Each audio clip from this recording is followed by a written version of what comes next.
I received the call at 11:43 a.m. on a Wednesday, the kind of call that splits your life into before and after. My Uncle Richard had passed away. Heart attack. Quick, they said. Didn't suffer. I hadn't seen him in 2 years, but we'd always been close. He was my mother's brother, never married, no kids, lived alone in that massive Victorian house uptown. What I didn't know was that Uncle Richard had been watching me, watching my marriage, watching everything.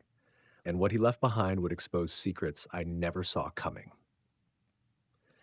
My name is David Chen. I'm 34 years old. I'm a high school history teacher in Portland, Oregon. I make $52,000 a year. Not much, but I love what I do. I've been married to Jennifer for 6 years. We met in college. She was studying marketing. I was getting my teaching degree. She was ambitious, driven. I fell hard. Jennifer always wanted more. A bigger house, nicer car, expensive vacations, things we couldn't afford on my salary. She worked in marketing at a tech startup, made decent money, but she wanted the lifestyle her friends had, the Instagram life. I tried to keep up, but it was exhausting. The funeral was on Saturday, small gathering. Uncle Richard didn't have many friends left. After the service, his lawyer, a woman named Patricia Hayes, pulled me aside. Mr. Chen, we need to discuss your uncle's estate. Okay. Can you come to my office Monday morning? 9 a.m.? Sure, but what's this about? She handed me a sealed envelope. Your uncle left specific instructions. Read this tonight. Alone. I'll see you Monday. I drove home, the envelope burning a hole in my jacket pocket. Jennifer was at a work conference in Seattle for the weekend. Girls' trip, she'd called it. Team bonding. I'd learned not to ask too many questions. I sat in my living room, opened the envelope. Inside was a handwritten letter in Uncle Richard's shaky script. David, if you're reading this, I'm gone. I'm gone. I'm sorry I won't be there to see what happens next, but I trust you'll handle it better than most. I've left you everything, the house, the investments, all of it, approximately $3.8 million after taxes. But there's a condition. You must read the documents in the safe before you tell anyone. The combination is your mother's birthday. The safe is behind the painting in my study. What you find there will hurt, but you need to know. Some people wear masks so well, we forget they're wearing them at all. Trust yourself. Trust what you see. Don't let loyalty blind you to truth. With love, Uncle Richard. $3.8 million. I read it 3 times.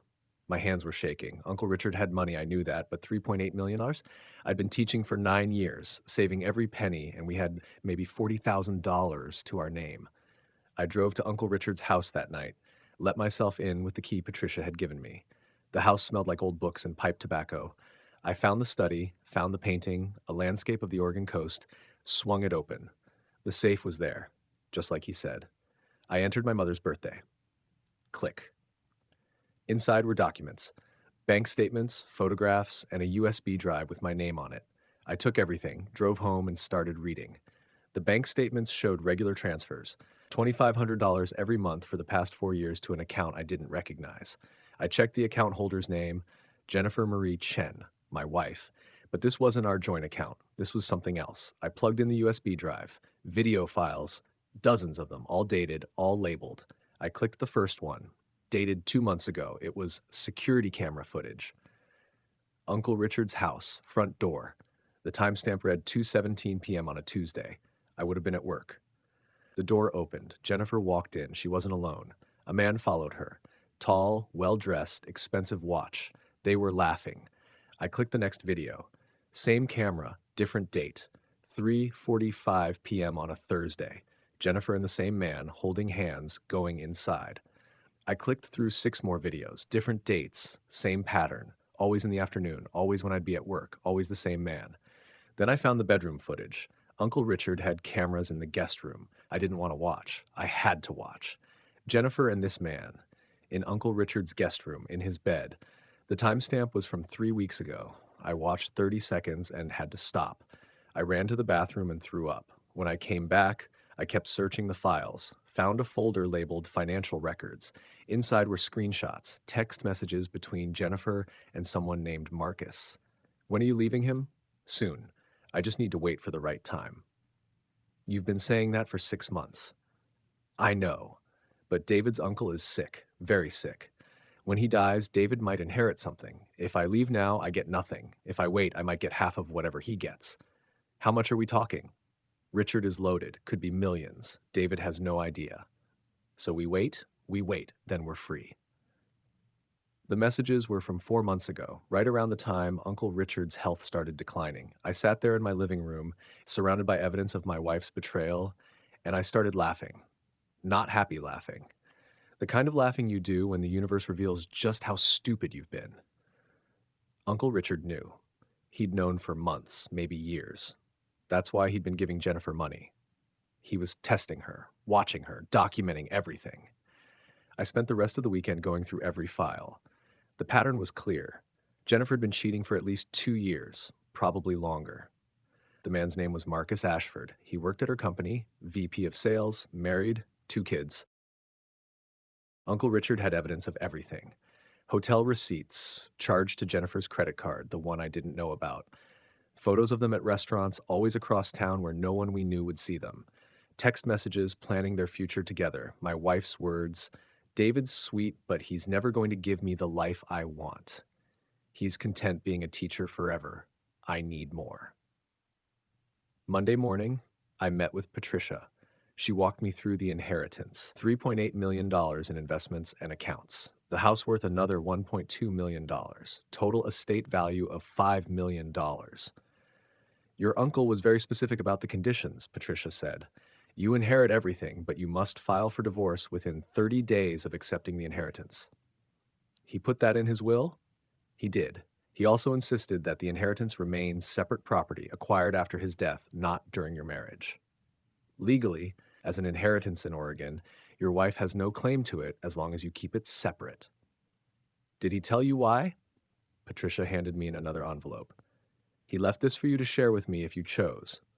I opened it. Inside was a summary of everything. Uncle Richard had known about Jennifer's affair for 18 months. He'd hired investigators, documented everything. He'd even recorded conversations where Jennifer discussed divorcing me the moment she got her hands on David's inheritance money. He wanted to protect you, Patricia said quietly. He knew you'd be hurt, but he didn't want you to be destroyed financially on top of it. What do?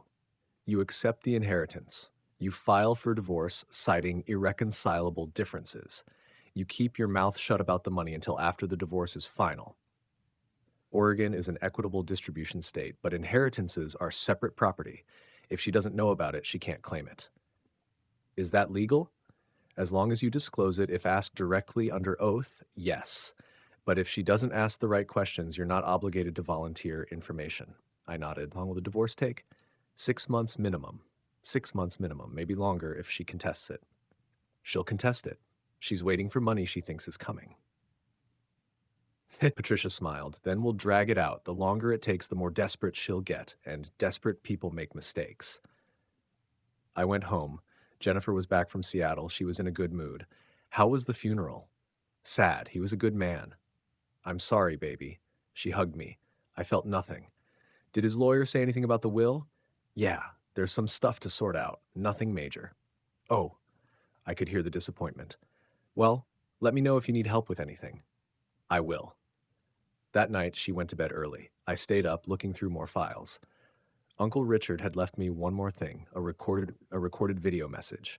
His face appeared on screen, thinner than I remembered, but his eyes were sharp. David, if you're watching this, you know the truth now. I'm sorry. I wanted to tell you in person, but I knew you wouldn't believe me. You'd defend her. You'd make excuses, so I gathered proof. Irrefutable proof. Now you have a choice.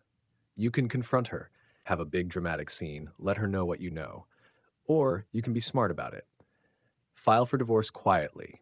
Don't tell her about the money. Protect yourself. I spent my whole life watching people, studying them. Jennifer is a climber.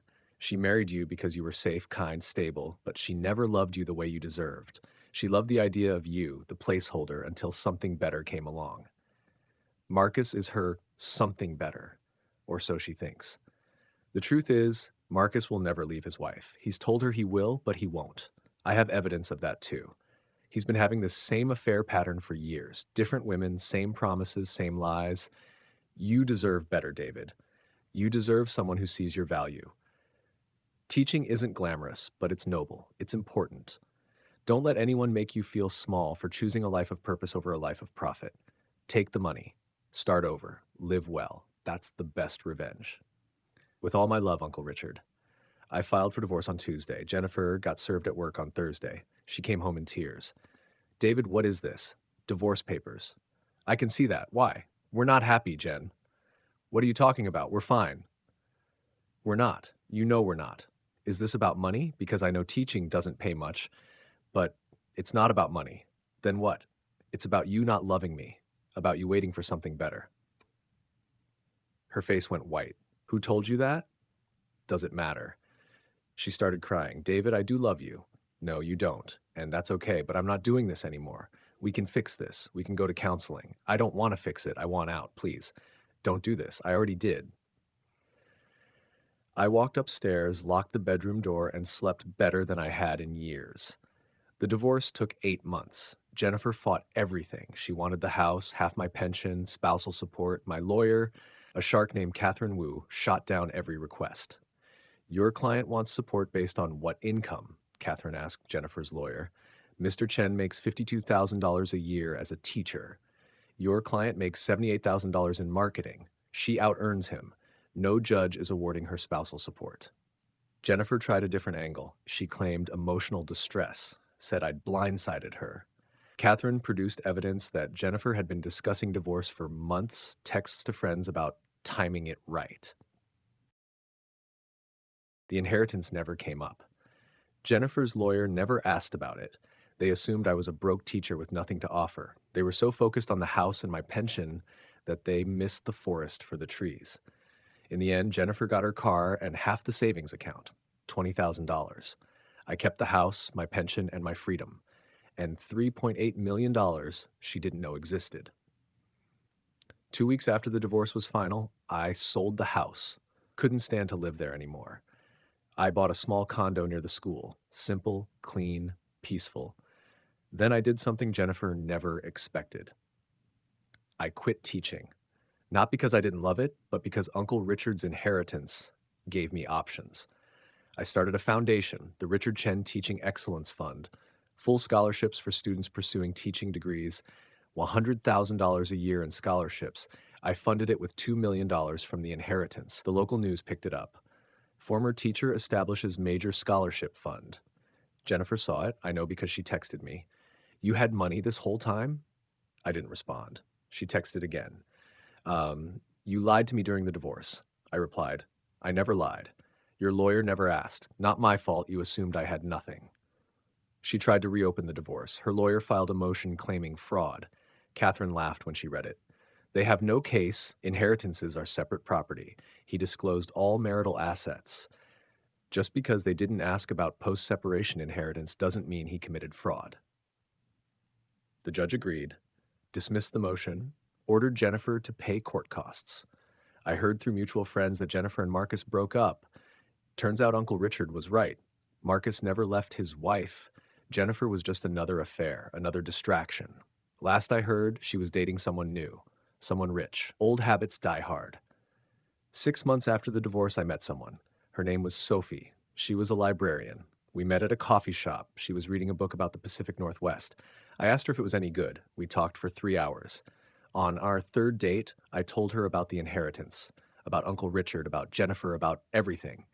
She listened quietly, then said, "That must have been really painful." It was. "Are you okay now?" "Yeah, I think I am." "Good, because I like you, David. Not your money. You. The guy who quit his job to fund scholarships for future teachers. That guy." I married Sophie a year later. Small ceremony, close friends, family. We honeymooned in Japan. Uncle Richard had always wanted to go. I scattered some of his ashes on Mount Fuji. 2 years after the divorce, I got a message from Jennifer. "I heard you got married. I'm happy for you. I'm sorry for everything. I was selfish and stupid. You deserved better." I read it, thought about responding, then deleted it. Some chapters don't need epilogues. 5 years later, I'm 39. Sophie and I have a daughter, Emma. She's 2. We live in a house with a backyard and a garden. I volunteer as a substitute teacher twice a week. Sophie runs a literacy program for kids. We're not rich, even though technically I am. We live modestly. We give a lot away. The scholarship fund has helped 47 students become teachers. That's Uncle Richard's real legacy. Not the money, but the lives changed because of it. I think about Jennifer sometimes. Wonder if she ever found what she was looking for. I hope she did. Not for her sake, but because everyone deserves to be happy, even people who hurt us. But mostly I think about Uncle Richard, about how he spent his final months protecting me, making sure I'd land on my feet. That's love, real love. Not the kind that keeps score or waits for the right moment, the kind that acts even from beyond the grave. So here's what I learned. Betrayal reveals character, not just theirs, but yours. You can choose bitterness or you can choose growth. I chose growth. The money helped, I won't lie. But the real inheritance wasn't the $3.8 million. It was the lesson. Know your worth. Don't settle for people who see you as a placeholder. And when someone shows you who they really are, believe them the first time. If you've ever been betrayed, if you've ever discovered that someone you trusted was wearing a mask, if you've ever had to start over from scratch, this one's for you. You're stronger than you think, and the best revenge isn't anger. It's building a life so good you forget to look back. Comment, I know my worth if this resonated. Hit subscribe for more stories about quiet strength and the power of choosing yourself. Because sometimes the best inheritance isn't money, it's knowing when to walk away.